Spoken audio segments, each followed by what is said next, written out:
انہیں میں نے ساری بات بتائی. میں بہت ڈر گیا. ان لوگوں نے میری کسی بات کا جواب نہیں دیا، بڑی حیرت سے میرے چہرے کی طرف دیکھتے ہی جا رہے تھے. تبھی میں نے ان لوگوں سے یہ کہا کہ مجھے پانی چاہیے، مجھے پانی پینا ہے. ان میں سے ایک گیا، چپ چاپ گیا اور جا کر ایک گلاس پانی کا لیا. برتن بہت زیادہ پرانا سا تھا. میں نے ایسا برتن کبھی نہیں دیکھا، جیسے وہ کوئی پیتل کا برتن تھا لیکن اس کا کلر گولڈن تھا. اس نے مجھے وہ دیا. وہ اندھیرا تھا. میں جیسے اس کو پینے لگا، اس کا ذائقہ اور بہت عجیب سا تھا. وہ میں نے اس کو دور پھینک دیا کہ یہ کیا چیز ہے. جیسے ہی میں نے پھینکا ایسا لگا جیسے وہ کوئی خون ہے. میں بہت ڈر گیا کہ یہ کیا ماجرا ہے. میں نے پھر وہاں سے بھاگنا شروع کر دیا.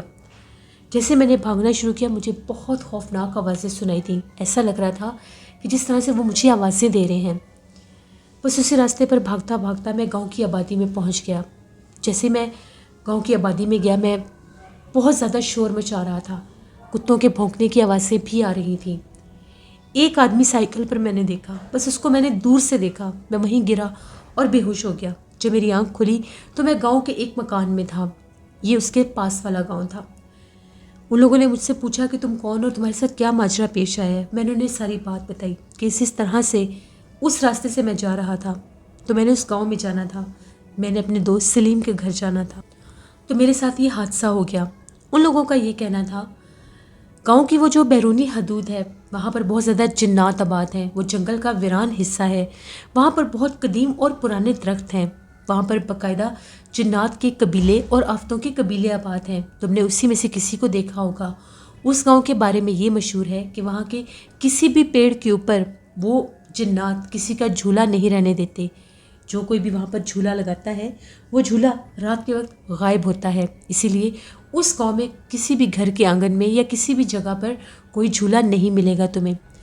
پھر میں نے ان لوگوں سے وہ شادی والا ماجرا پوچھا تو ان کا یہ کہنا تھا کہ وہ جنات تھے.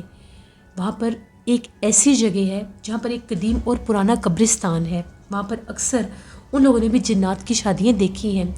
انہوں نے تمہاری بات کا جواب نہیں دیا لیکن تم نے جو کچھ پینا چاہا وہ انہی کا کوئی پتہ نہیں ہے، وہ خون تھا یا کوئی اور چیز تھی، یہ میں نہیں جانتا. لیکن اس کو پینے کے بعد میں بہت زیادہ بیمار رہا. اس کے بعد میں نے ان لوگوں سے یہ کہا کہ مجھے فلاں فلاں جگہ پر چھوڑ دو، تم لوگوں کی مہربانی ہوگی. ان لوگوں نے میرے دوست کے گھر ہی مجھے پہنچایا کیونکہ واپس میں جا نہیں سکتا تھا. میرے دوست نے بھی مجھے وہی ساری باتیں بتائیں. پھر ان کے گاؤں کے ہی ایک بزرگ تھے، انہوں نے مجھے دم کیا، تعویذ دیا اور کہا کہ 7 دن تک تم اس راستے سے نہیں گزر سکتے. پھر وہ جو دوسرا گاؤں تھا اس راستے سے ہوتا ہوا میں اپنے گھر واپس گیا. میرے دوست نے مجھے کہا کہ تم مجھے بتا دیتے، آنے سے پہلے تو تمہارے ساتھ یہ سب نہ ہوتا. ہم لوگوں کا ایک قدیم اور پرانا گاؤں ہے اور یہاں پر ایسے واقعات عام ہوتے ہیں. سردیوں کے موسم میں یہاں پر بہت زیادہ جنات دکھائی بھی دیتے ہیں جو اکثر انسانوں کے روپ میں ہم لوگوں کی بستی میں بھی آتے ہیں. یہ میری زندگی کی ایک کہانی تھی جو ایک گاؤں کی خوفناک کہانی تھی اور یہ بالکل سچی بات ہے. بہت سے لوگ ایسی کہانیوں کو جھوٹ سمجھ لیتے ہیں لیکن وہ انسان جن کے ساتھ یہ حادثات ہوتے ہیں ان چیزوں کو وہی جان سکتے ہیں. بہت شکریہ ابو بکر آپ کا. بڑھتے ہیں ایک اور خوفناک کہانی کی طرف. یہ خوفناک کہانی وقاص احمد شیئر کر رہے ہیں مانچسٹر سے. وقاص کہتے ہیں آج آپ کے ساتھ ایلسن نامی عورت کی کہانی شیئر کرنا چاہتا ہوں جو پیشے سے ایک نرس تھی. ایلسن جو کہ برسٹل یو کے میں تھی اور وہ کہتی ہے کہ میں 1996 میں برسٹل یو کے ویلز میں شفٹ ہوئی. جیسے کہ میں پیشے سے ایک نرس تھی تو میں نے وہاں کے ہی ایک مقامی ہاسپٹل میں جاب کے لیے اپلائی کیا اور مجھے وہاں پر جاب بھی مل گئی. سٹارٹنگ میں میری نوکری صرف یہ تھی، میری جاب یہ تھی کہ مجھے وارڈز کو وزٹ کرنا ہوتا تھا. وہاں پر اگر کسی پیشنٹ کو کچھ ضرورت ہوتی تھی تو میں وہ چیک اینڈ بیلنس رکھتی تھی. اس کے ساتھ ساتھ اگر کوئی ایمرجنسی میں کوئی ایکسیڈنٹ ہوتا تھا یا کوئی پیشنٹ ہوتے تو ان کو بھی اٹینڈ کرنا ہوتا تھا. اسی طرح سے ایک دفعہ میں اپنی ڈیوٹی پر تھی اور میں کمپیوٹر پر کام کر رہی تھی. نائٹ شفٹ میں میری ڈیوٹی تھی. سبھی وارڈز کے سبھی پیشنٹ جو تھے وہ سو رہے تھے. رات کا ٹائم تھا. ڈاکٹرز نے وزٹ کیا تھا، راؤنڈ کیا تھا، ان کو میڈیسن وغیرہ سب کچھ دے دیا گیا تھا.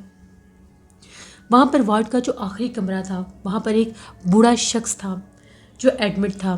تبھی اس کے روم سے مجھے کال بیل سنائی دی تو میں جلدی سے گئی تو اس نے مجھے یہ کہا کہ مجھے واش روم جانا ہے اور میرے سے اٹھا نہیں جا رہا، میری ہیلپ کریں. وہاں کا جو واش روم ایریا تھا ان کمروں سے باہر کی طرف تھا. میں نے اس کو حوصلہ دلوایا، اس کو سہارا دیا، اس کو واش روم تک لے کر گئی. وہ واش روم میں چلا گیا لیکن اس کو گئے ہوئے واش روم میں کافی دیر ہو گئی اور وہ باہر نہیں نکلا. جب 10-15 منٹ گزر گئے میں نے ڈور ناک کیا کوئی جواب نہیں آیا۔ تو میں فوراً سے گارڈس کے پاس گئی، میں نے سیکیورٹی کو بلایا، سیکیورٹی آئی جب تو لوگوں نے جب واش روم کو چیک کیا تو باتھ روم میں کوئی بھی نہیں تھا۔ ان لوگوں نے کہا یہ باتھ روم خالی ہے۔ ہم لوگ جلدی سے اسی پیشنٹ کے روم کی طرف گئے، دیکھا تو وہ وہاں پر سو رہا تھا۔ اس کو جلدی سے جگایا اور میں نے اس سے یہ پوچھا کہ تم یہاں پر کیسے آ سکتے ہو، تمہیں واش روم میں لے کر گئی تھی۔ تو اس کا یہ کہنا تھا کہ آپ کو کوئی غلط فہمی ہوئی ہے، میں تو پچھلے 2 گھنٹے سے روم میں ہی ہوں اور سو رہا ہوں جب سے ڈاکٹر وزٹ کر کے گئے ہیں۔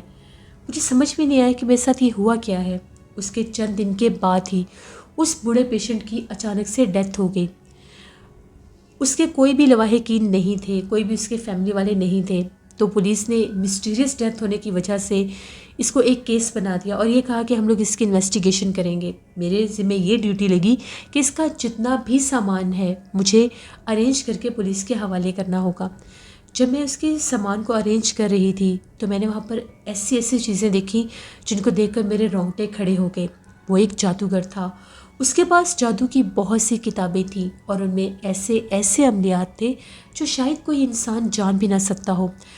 پتہ نہیں اس نے ایسا کون سا عمل مرنے سے پہلے کیا یا اس رات کیا جو اسی کے روپ میں اسی کا یہ کوئی جن یا کوئی گھوست تھا جو مجھے بلانے کے لیے آیا، اور اس نے میرے ساتھ باقاعدہ بات چیت بھی کی۔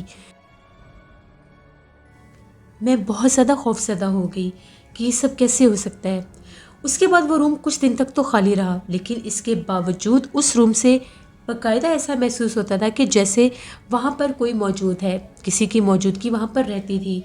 پراپر انویسٹیگیشن کے بعد پھر اس کی جو ڈیڈ باڈی تھی اس کو وہیں کے برسٹل کے ایک گریو یارڈ میں اس کو دفنا دیا گیا۔ لیکن وہ جو ہیپننگ میرے ساتھ ہوئی تھی، میں بہت ڈر گئی۔ اس کے بعد اکثر مجھے اس روم کے پاس جب میں رات کے ٹائم اگر کسی وارڈ سے نکلتی تھی یا جاتی تھی تو ایک پرچھائی بھی دکھائی دیتی تھی۔ خوف کے مارے میری حالت بہت بری ہو چکی تھی۔ پھر اس کے کچھ عرصے کے بعد میں نے اس ہاسپٹل میں جاب سے ریزائن دے دیا کیونکہ میں وہاں پر کام نہیں کر سکتی تھی۔ یہ ایک سٹوری تھی جو وقاص احمد نے شیئر کی مانچسٹر سے۔ بہت شکریہ وقاص صاحب کا۔ جس سے یہ تھی آج کی کچھ خوفناک کہانیاں۔ اپنا فیڈ بیک مجھے ضرور دیں، آپ لوگوں کو کیسی لگی۔ آپ لوگ بھی اپنی خوفناک کہانیاں شیئر کر سکتے ہیں ڈسکرپشن باکس میں دیے گئے ای میل آئی ڈی nashirmir57@gmail.com پر۔ اس کے علاوہ آپ لوگ مجھے کمنٹ باکس میں بھی سٹوری شیئر کر سکتے ہیں۔ ہارر کہانی ٹی وی پر میں کل سٹوری آن ایئر کروں گی، اس کو بھی وزٹ کریے گا۔ اسکیری اردو ٹیلز میری سسٹر کا چینل ہے، ان کو بھی جا کر سبسکرائب کریں اینڈ سپورٹ کریں۔ اپنا بہت سا خیال رکھیے گا، اپنی ڈھیروں دعاؤں میں مجھے، میری فیملی، میرے پورے پاکستان کو یاد رکھیے گا۔ Thank you for listening my stories. Stay blessed. اللہ نگہبان۔